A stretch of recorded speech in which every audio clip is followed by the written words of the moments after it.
성경은 우리가 예수 안에 있을 때 모든 억눌림에서 풀려나고 세상이 알지 못하는 자유와 평안과 기쁨과 하나님의 복을 누리게 될 것이라고 분명하게 말씀해 주고 있죠.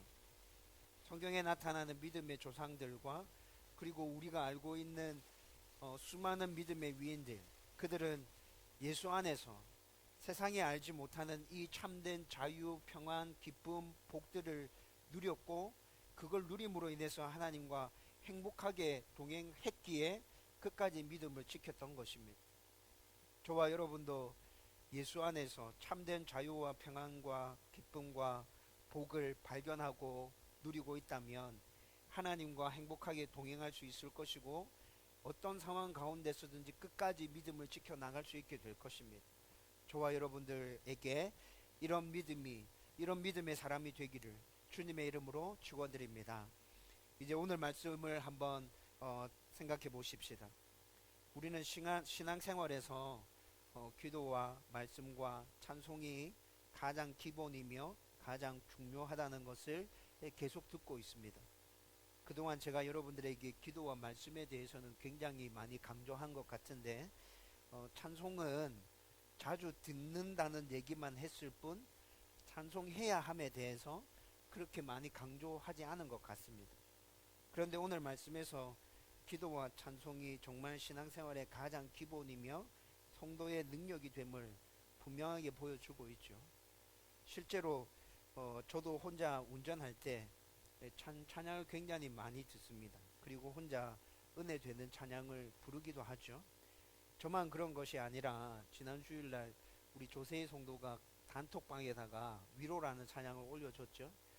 그렇게 여러분들이 좋아하는 찬양을 가끔씩 단톡방에 올려주는 것 확인하면서 저만 그런 것이 아니라 우리 성도들도 찬양을 참 많이 듣고 있구나라고 생각하게 됩니다. 여러분, 그런데 우리가 왜 그렇게 찬양을 자주 듣게 되죠? 여러분들은 왜 찬양을 자주 듣고 있습니까? 그 이유를 생각해 본 적이 있습니까? 여러분, 여러 가지 이유가 있겠죠. 그렇지만 우선 우리가 그렇게 찬양을 들으면서 하나님을 생각하는 것 그 자체가 하나님께 영광이 되기 때문에 우리가 그렇게 찬양 듣고 있는 것 아닙니까? 찬양을 들을 때 단순하게 듣고 있기만 합니까? 여러분, 그 찬양 들으면서 우리 마음 가운데서 모르게 일어나는 하나님을 향한 그 간절한 예배와 하나님을 바라보고자 하는 그런 뜨거운 마음들 여러분들 가운데 찬양을 들을 때 일어나지 않던가요? 여러분, 그것 자체가 하나님 앞에 영광이 되는 것이죠. 그래서 우리는 찬양을 듣게 됩니다. 또 찬양을 들을 때 하나님께서 나에게 주시는 은혜가 있습니다. 똑같은 찬양을 듣더라도 다른 사람들은 모르는데 그 찬양을 통해서 나에게 주시는 하나님의 은혜가 있다고요. 여러분, 또 찬양을 통해서 나에게 주시는 하나님의 위로와 하나님의 격려의 메시지가 있죠. 여러분, 그것이 들려지면 우리는 그 찬양 하나에 꽂혀서 계속해서 몇 날 며칠 동안 그 찬양 하나 듣고 있는 것 아닙니까? 여러분, 이렇게 여러 가지 이유 때문에 우리는 찬양을 많이 듣고 있습니다. 여러분, 이것이 바로 찬양 가운데 나타나는 하나님의 능력이라고 말할 수 있죠. 여러분, 오늘 말씀 가운데서도 기도와 찬송 가운데 임하는 하나님의 능력, 예수의 능력이 분명하게 나타나고 있습니다. 저와 여러분들이 오늘 이 말씀을 나누면서 정말 신앙생활의 기초가 되는 기도와 말씀과 찬송을 더 단단하게 붙들고 온전한 하나님의 사람으로 살아갈 수 있게 되기를 주님의 이름으로 축원드립니다. 여러분, 먼저 19절 말씀에서는 귀신 들린 요종의 주인들이 귀신이 요종에게서 떠나가는 순간 자신들의 수익도 자기들에게서 떠나갔다는 것을 직감하고 있음을 보여주고 있습니다.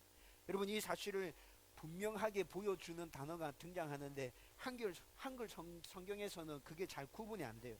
그런데 헬라어 성경으로 보면 그것이 명확하게 구분이 되어집니다. 여러분, 18절 말씀에 오늘 19절부터 말씀을 봤는데 지난주에 우리가 18절까지 말씀을 생각했잖아요. 여러분, 18절 말씀에 보면 귀신이 즉시 나오니라 이렇게 되어 있죠. 여기서 나오니라 라는 이 단어와 그리고 19절 말씀에 우리가 함께 읽었던 수익의 소망이 끊어진 것을 보고 라는 말씀에서 끊어진 이 두 단어는 헬라어 단어가 똑같은 단어가 쓰여졌습니다. 나오니라, 끊어진 이 두 단어는 똑같은 단어인데 우리나라 말로 번역하면서 이 단어를 똑같이 번역해가지고는 의미가 자연스럽게 연결이 안 될 것 같아요. 그래서 이 똑같은 단어를 하나는 나온이라고 번역했고 하나는 끊어진이라고 번역했습니다. 여러분, 그런데 헬라어 그대로 여러분 이것을 풀어보면 어떻게 될까요? 여종에게서 귀신이 나오니 자신들의 수익도 자기들에서 나와서 떠나가 버렸다. 여러분, 이렇게 풀어낼 수 있겠죠? 여러분, 여종의 주인들은 지금 자기들에게 속해 있던 그 수익이 떠나감을 보면서 분노가 치밀어 오르고 있습니다. 여러분, 그런데 우리는 여기서 세상이 무엇을 중심으로 어떻게 돌아가는지를 볼 수 있습니다. 여러분, 바울과 실라는 지금 불법적인 일을 한 것이 아니죠. 사람을 살리는 좋은 일을 했습니다. 상을 받아야 마땅할 만한 그런 일을 한 것이죠. 그런데 참 아이러니하게도 이런 일이 다른 사람의 이익과 관련되어져 있다면 사람을 살리는 이 좋은 일도 절대로 해서는 안 될 일이 될 수도 있습니다. 여러분, 이것이 세상의 논리이며 세상의 방식이죠. 그런데 여러분, 처지를 바꾸어 놓고 한번 생각해 보십시오. 여종의 주인들이 여종과 같은 형편이었다면 여러분, 그들은 어떻게 해주기를 바랬을까요? 여러분, 이 질문에 대한 답은 너무 뻔한 것 아닙니까? 여러분, 그런데 우리가 살아가는 이 세상도 오늘 본문의 상황과 크게 다르지 않습니다. 여러분, 내로남불이라는 말 요즘 굉장히 많이 사용되어지고 있죠. 내가 하면 로맨스고 남이 하면 불륜이다. 이 말을 줄여서 내로남불이라고 합니다. 언젠가부터 정치인들 사이에서 이 말이 굉장히 많이 사용되어지고 있습니다. 그런데 여러분, 내로남불이라는 이 말이 정치인들에게만 적용되어지는 겁니까? 갑질을 일삼고 있는 회장들과 차장들에게만 적용되어지는 말입니까? 아니요. 이 말은 이 세상에 살아가는 모든 사람들에게 다 적용되어지는 말이죠. 저와 여러분들의 모습을 잘 생각해 보십시오. 내가 하면 괜찮은데 다른 사람이 하면 안 되는 것 정말 많습니다. 여러분, 이것이 세상의 흐름이죠. 세상의 흐름은 내로남불의 방식으로 살아가라고 우리에게 계속 요구하고 있습니다. 여러분, 내로남불의 방식으로 흘러가는 이 세상은 잘못된 방향으로 흘러가고 있는 것이죠. 저와 여러분들이 세상을 살아가면서 참 잘못되어 있는 것이 많구나라고 느끼고 있는 건 얼마나 많습니까? 그런데 이를 바로 잡아야 할 그리스도인조차도 내로남불의 흐름에 따라서 살아가고 있는 것이 사실이지 않습니까? 하지만 바울과 실라는 곤란한 상황에 부닥친다 해도 세상의 흐름이 아니라 하나님의 방식에 따라서 성령의 흐름에 따라서 모든 것들을 그에 합당하게 행하고 있는 모습을 오늘 본문에서 우리는 발견할 수 있다는 거죠. 여러분, 그래서 결국 귀신 들린 여종의 주인들로부터 바울과 실라는 고발당하고 재판에 넘겨지게 됩니다. 여러분, 그런데 여기서 또 우리가 살펴보아야 할 것이 있는데, 여러분, 복음을 전파할 때 방해하고 또 모든 사람을 내로남불로 이끌어가는 이 세상의 방식은 아주 교묘하고 치밀하게 이루어진다는 것입니다. 여러분, 이것에 대해서는 우리가 몇 차례 말씀을 함께 나누었죠. 여러분, 여종의 주인들은 자신들의 수익이 끊어진 것 때문에 지금 화가 났습니다. 그리고 그 화 때문에 바울과 실라를 지금 재판에 넘긴 것이죠. 그런데 19절 말씀에 보면 정말 이것이 사실이라는 것이 분명하게 나타나고 있습니다. 자기들의 수익이 끊어진 것을 보고 이렇게 얘기하고 있잖아요. 그런데 이렇게 말해서는 바울과 실라를 옥에 가둘 수 없고 불쌍하고 고통당하는 사람들을 살려준 사람을 핍박한다고 오히려 자기들이 비난을 듣게 되리라는 것을 이 주인들은 너무 뻔하게 잘 알고 있는 것이죠. 여러분, 그래서 아주 교묘하고 치밀하게 자신들의 이 분노들을 다 덮어놓고 사람들을 충동질해서 다른 방식으로 지금 바울과 실라를 고발하고 있습니다. 여러분, 그것이 20절과 21절 말씀에 보면 나타나고 있는데, 20절 말씀에 보면 이들은 유대인인데 라고 말하고 있습니다. 그리고 21절 말씀에 보면 로마 사람인 우리가 이렇게 얘기하죠. 여러분, 이거 지금 뭐 하고 있는 거예요? 민족 감정을 부추기고 있는 거라고. 천한 유대인들이 뛰어난 우리들한테 이상한 수작을 부리고 있어요. 지금 이 주인들이 그렇게 얘기하고 있는 거라고요. 여러분 그리고 또 21절 말씀 뒤에를 쭉 살펴보면 바울과 실라가 지금 로마인들에게 부리는 수작이 무엇인지에 대해서도 이들이 얘기하고 있습니다. 21절 말씀에 보면 우리가 받지도 못하고 행하지도 못할 풍속을 전한다 이렇게 얘기하죠. 여러분 이때 이 당시는 로마가 다스리고 있는 모든 식민지에서 로마 황제가 신격화되어 있었기 때문에 공식적으로는 다른 종교를 전하는 것이 위법이었습니다. 여러분 그렇지만 불법을 자행하거나 문제를 일으키는 것이 아니라면 다른 종교도 허용해 주는 것이 관례였죠. 본래는 불법인데 그냥 허용해 주겠다 이런 것이죠. 왜 그래요? 로마가 이때 이 당시에 엄청난 제국을 다스리고 있었잖아요. 포용 정책으로 이렇게 하고 있었던 것 같습니다. 그런데 요종의 주인들은 지금 바울과 실라가 전하는 복음이 문제를 일으킬 소지가 있다라고 말하고 있죠. 여러분 이렇게 되면 이것들을 조사하고 또 이것들을 제재해야 되는 로마 관리의 입장에서는 그냥 허용해 줄 수가 없게 되는 것입니다. 바울과 실라를 불러들여서 조사해야 되고 또 확인해 봐야 되고 정말 그렇다면 못하게 막아야 되고 그렇지 않다면 이들이 하던 거 계속 할 수 있도록 그렇게 해줘야 되는 거죠. 여러분 이 주인이 지금 이렇게 태클을 걸어서 이 바울과 실라를 고발하고 재판에 넘기고 있는 상황인 것이죠. 여러분 바울과 실라는 사람을 살리고도 억울하게 재판을 받아야 하는 상황 가운데 놓여진 것입니다. 이런 모습은 우리가 살아가고 있는 이곳에서도 많이 일어나고 있는 일이죠. 있는 그대로를 말했을 때 문제가 생긴다면 여러분 그것은 잘못된 것입니다. 그렇죠. 있는 그대로를 말했을 때 문제가 생긴다면 그건 하면 안 되는 거예요. 또 반대로 있는 그대로를 말했을 때 전혀 문제가 되지 않는 것이라면 그것은 당연히 해도 되는 거죠. 문제 삼을 필요가 없어요.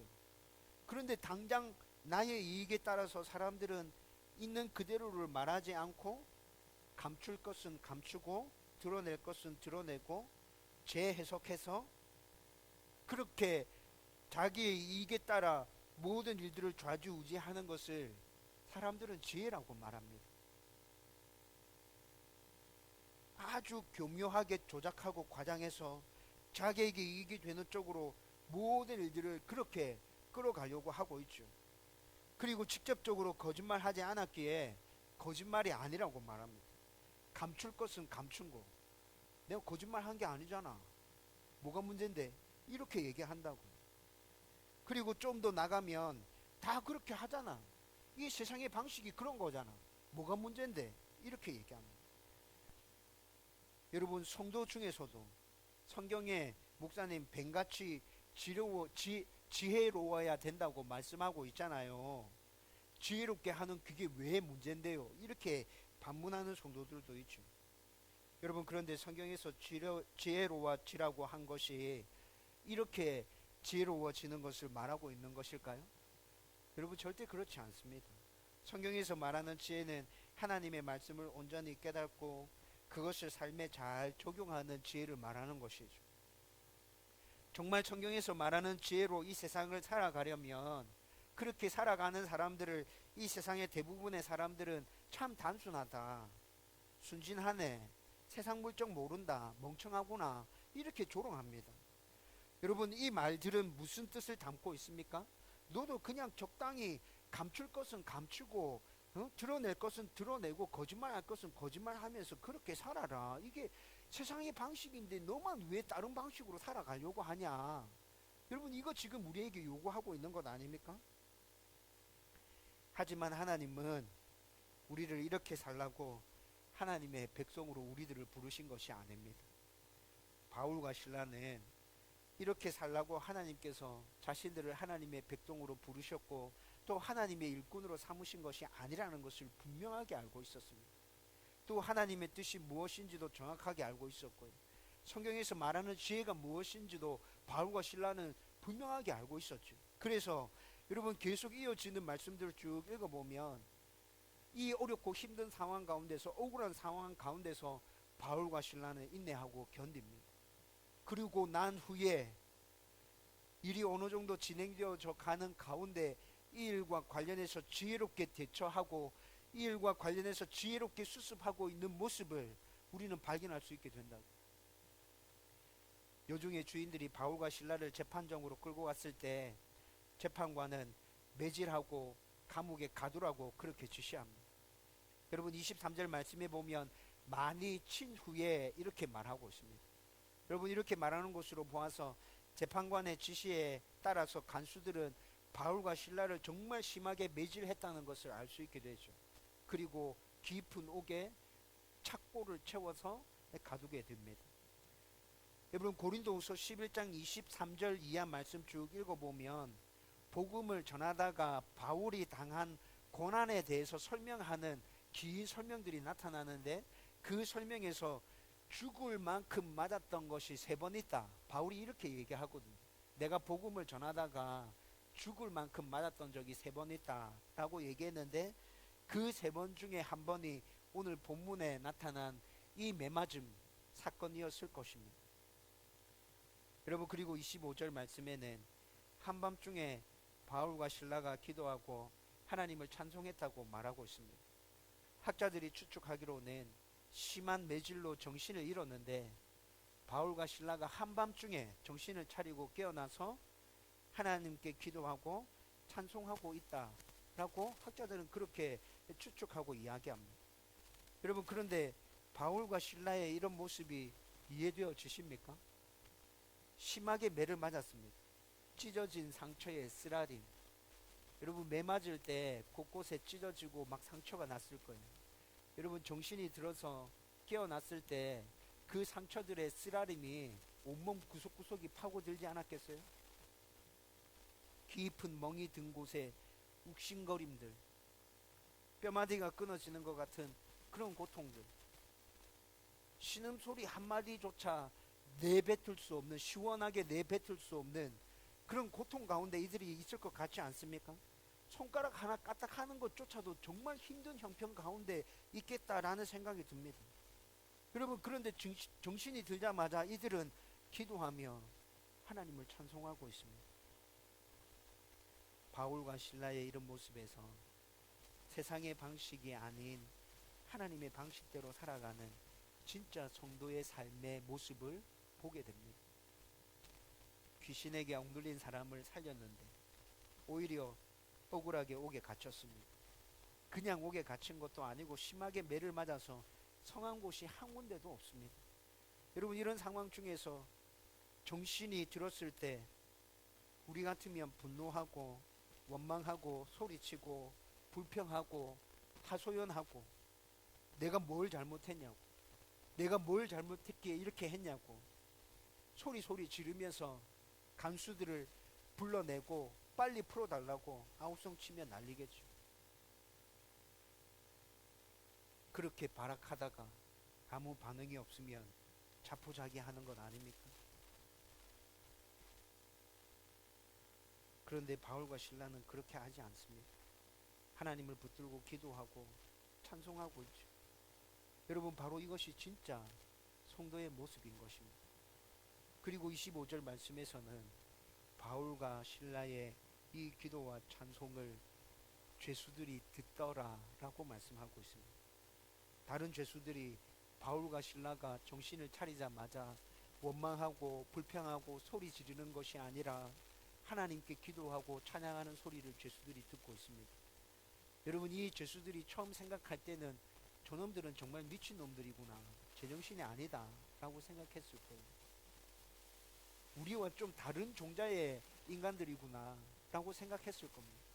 여러분 그런데 처음에 미쳤다고 우리와 좀 다른 종자의 인간들이라고 생각한 이 생각들이 사건이 쭉 진행되어지면서 바울과 실라의 이 다름의 모습 가운데서 하나님의 역사가 나타났을 때 저들의 다름은 미친 것이 아니라 진짜 성도로서의 다름이고 하나님 믿는 사람으로서의 다름이고 정말 우리와 다른 것이구나 라고 이 죄수들이 분명히 깨달아 알게 되었을 거예요. 여러분 26절 말씀에서는 바울과 실라가 기도하며 하나님께 찬송할 때 지진이 일어났다고 말씀하고 있잖아요. 그런데 이 지진은 사도행전 4장에서 나타났던 베드로와 요한이 옥에 갇혀 기도하고 찬송했을 때 일어났던 그 지진, 여러분 똑같은 반응 아닙니까? 여러분 하나님의 사람들이 이렇게 억울하고 힘든 일을 당하고 그 가운데서 하나님을 찬양하고 하나님의 영광을 나타낼 때 하나님께서는 이렇게 똑같은 모습으로 그들 가운데 반응하고 있다는 것을 오늘 말씀은 분명하게 우리에게 보여주고 있죠. 이해할 수 없는 상황에서, 너무 힘들고 고통스러운 상황에서 그것조차도 다 받아들이고 하나님을 신뢰하고 기도하고 찬송할 때, 여러분 그때 하나님의 역사는 일어나게 되는 것입니다. 우리를 억누르던 모든 속박에서 풀려나고 치유와 회복과 변화의 은혜가 임하게 된다는 것이죠. 여러분 이뿐만이 아니라 우리를 지켜보고 있던 다른 사람들에게 하나님의 살아계심과 하나님이 만물의 주인이시며 왕이시며 좋은 아버지 되심이 우리의 그런 모습들을 통해서 온전하게 선포되어지는 것입니다. 그리고 그들 중에 하나님께서 택한 자가 있다면 우리들의 그런 모습을 통해서 내가 하나님께로 돌아가야겠구나 생각하고 죽게 돌아오는 역사가 일어나게 되겠죠. 오늘 본문에서도 바울과 실라의 다름으로 모든 죄수들이 하나님이 참신인 것과 또 바울과 실라 가운데 성령 하나님 역사하고 있다는 것을 깨달아 아는 그런 일들이 있었습니다. 그리고 죄수들은 바울과 실라가 자신들과는 완전히 다른 사람이라는 것도 그렇게 인정하고 받아들일 수 있게 되었죠. 그러면서 이 바울과 실라의 모습을 보면서 반응하는 사람이 한 사람 나타나고 있습니다. 그 사람이 누굽니까? 간수거든요. 여러분 바울과 실라의 이런 다른 모습을 보면서 간수가 그 다름에 반응하고 있습니다. 여러분 이때 이 당시의 감옥 구조는 지하가 감옥이었고 지상은 간수들의 집으로 이루어져 있었습니다. 보통 이때 이 당시의 감옥이 다 그렇게 만들어져 있었다고. 여러분 간수가 바울과 실라를 보니까 분명히 자기들과는 다르고 하나님의 영이 그들 가운데 역사하고 있는 게 분명히 눈에 보여졌거든요. 그래서 묻습니다. 어떻게 하면 구원받을 수 있느냐? 여러분 이 질문을 던지고 난 이후에 바울이 주 예수를 믿으면 구원받을 수 있다는 그 대답을 듣고 바울과 실라를 끄집어내어서 자기들의 가족에게로 데려갑니다. 여러분 좀 전에 말씀드렸던 감옥의 구조가 그런 식이었기 때문에 많이 이동하지 않고도 감옥을 완전히 벗어나지 않고도 바울과 실라를 간수의 가족들과 만날 수 있게 해줄 수 있었다고. 그렇게 해서 간수의 가족들이 바울의 복음을 듣고 하룻밤 사이에 예수 그리스도를 구주로 영접하고 세례받는 사건이 일어나게 됩니다. 여러분 제가 방금 말씀드린 이 사건이 좀 전에 말씀드렸던 것처럼 단 하룻밤 사이에 일어났던 일입니다. 여러분 정말 놀랍지 않습니까? 그리고 34절 말씀에 보면 온 집안이 하나님을 믿음으로 크게 기뻐하니라 라고 말씀하고 있습니다. 여러분 여기서 사용된 기뻐하다라는 이 단어는 그냥 평범한 기쁨을 말하고 있는 것이 아닙니다. 가만히 웃어 넘길 수 없는 엄청난 기쁨, 자리에서 벌떡 일어나서 춤추게 할 정도의 엄청나게 큰 기쁨을 말하고 있는 것이죠. 복음을 받고 세례를 받은 간수의 가족 모두에게 이런 큰 기쁨이 임했다는 것입니다. 여러분 성경의 다른 곳을 찾아보면 이렇게 엄청난 기쁨이 임했던 곳을 몇 군데 찾아볼 수 있거든요. 누가복음 1장 47절, 10장 21절, 사도행전 2장 26절, 16장 34절 이런 말씀에서 이런 동일한 기쁨을 표현하고 있는데 이 모든 기쁨들은 성령의 임재 가운데 나타났던 기쁨들이었습니다. 복음을 받아들이고 세례를 받은 간수의 모든 가족에게 성령이 충만하게 임하고 있다는 것도 우리는 이를 통해서 확인할 수 있게 되는 것이죠. 여러분 그런데 이런 놀라운 일이 무엇에서부터 시작되고 있습니까? 세상의 방식이 아닌 하나님의 방식에 따라 살아가는 바울과 실라의 기도와 찬송에서부터 시작되고 있는 것 아닙니까? 여러분, 그렇다면 바울과 실라의 이 기도와 찬송에는 왜 이렇게 놀라운 역사가 일어나고 있을까요? 그 이유는 바울과 실라가 이런 비참한 환경 가운데서 기도하고 하나님을 찬송하고 있다는 것은 그들이 정말로 성령으로 충만했다는 것을 보여주고 있는 것입니다. 성령으로 충만했기 때문에 이렇게 힘들고 어려운 상황 가운데서도 이런 역사가 일어날 수 있게 되었다는 것이죠. 뿐만이 아니라 어떤 상황 가운데서도 하나님을 온전히 신뢰하고 굳게 붙들고 있음을 말해주고 있는 행동들이었습니다. 여러분, 바울과 실라의 이 상황은 여러분 어떻게 설명할 수 없는 아주 비참한 상황인 거잖아요. 죽어가는 사람을, 억눌려 있던 사람을 구해줬는데 그것 때문에 억울하게 매맞고 감옥에 갇힌 상태. 여러분, 이것만큼 억울한 상황이 있을까요? 여러분, 이것을 어떻게 표현해야 합니까? 여러분, 바울과 실라의 이런 입장이라면 충분히 하소연할 만하다라는 생각이 들지 않나요? 하나님, 도대체 왜 이렇게 하시죠? 라고 하나님께 반문할 수 있는 상황이라는 생각이 들지 않나요? 근데 바울과 실라는 그렇게 하지 않습니다. 여러분, 이런 상황까지도 하나님을 굳게 신뢰하고 하나님을 온전히 의지하면서 다 받아들이죠. 하나님은 좋으신 분, 신실하신 분, 하나님께서 이루고자 하시는 일이 있는갑다. 여러분, 그런 굳건한 믿음과 하나님에 대한 흔들리지 않는 신뢰가 있었기에 이들이 정신이 들자마자 뭐 할 수 있었다고요? 기도하고 하나님을 찬양할 수 있었다. 여러분, 바울과 실라의 모습이 이러했기 때문에 늘 성령으로 충만했고 어떠한 상황 가운데서 하나님을 끝까지 신뢰하고 굳게 붙들고 있었기 때문에 이들이 찬양하고 이들이 하나님께 기도할 때 하나님도 이들의 그 믿음 가운데 역사하고 계시는 것이죠. 여러분, 이런 놀라운 하나님의 역사는 오늘 성경 본문의 바울과 실라에게만 일어나는 일들이 아닙니다. 저와 여러분들이 성령으로 충만합니까? 저와 여러분들이 정말 모든 상황, 어떤 상황 가운데서 하나님을 끝까지 굳게 붙들고 신뢰하고 있습니까? 그렇다면 우리의 삶 가운데도 하나님의 놀라운 이런 역사는 지금 이 시대에 일어나게 될 것이라. 저와 여러분들이 성령 충만하고 온전히 하나님을 붙들고 늘 기도하며 찬송하는 성도들 되기를 주님의 이름으로 간절히 축원합니다.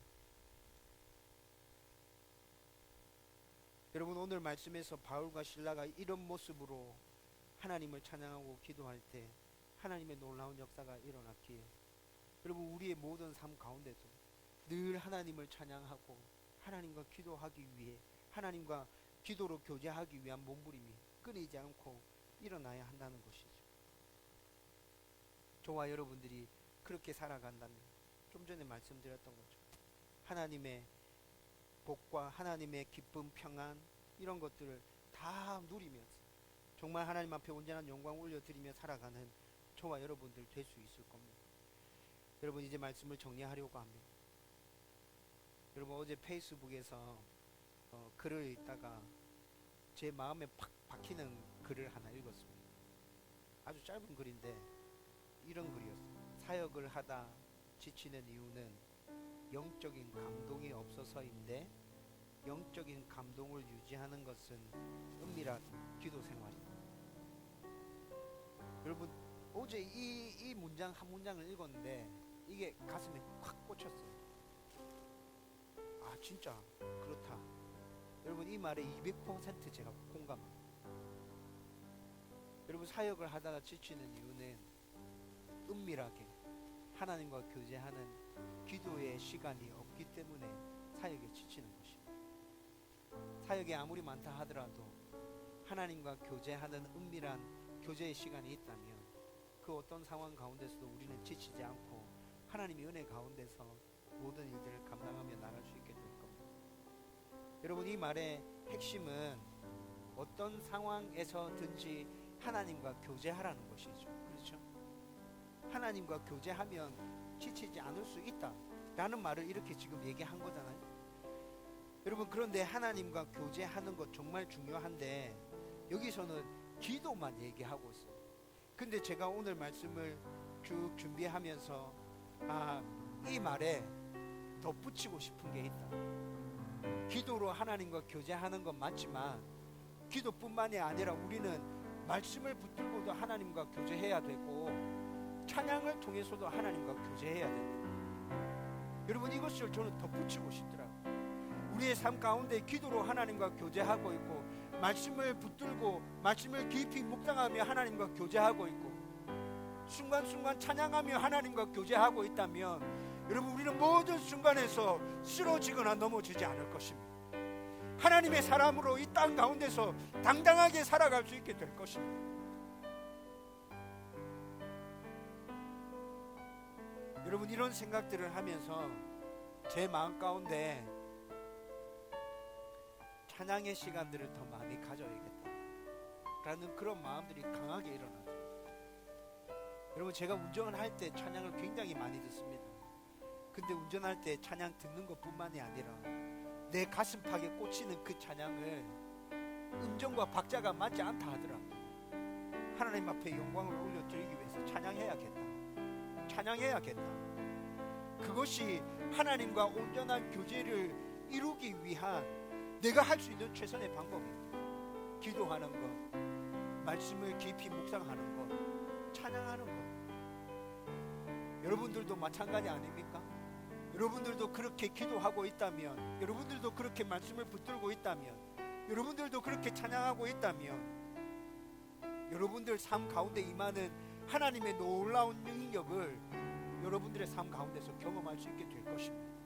저와 여러분들이 삶 가운데서 정말 놀라운 하나님의 역사를 경험하는 그런 은혜가 넘쳐가게 되기를 주님의 이름으로 축원드립니다.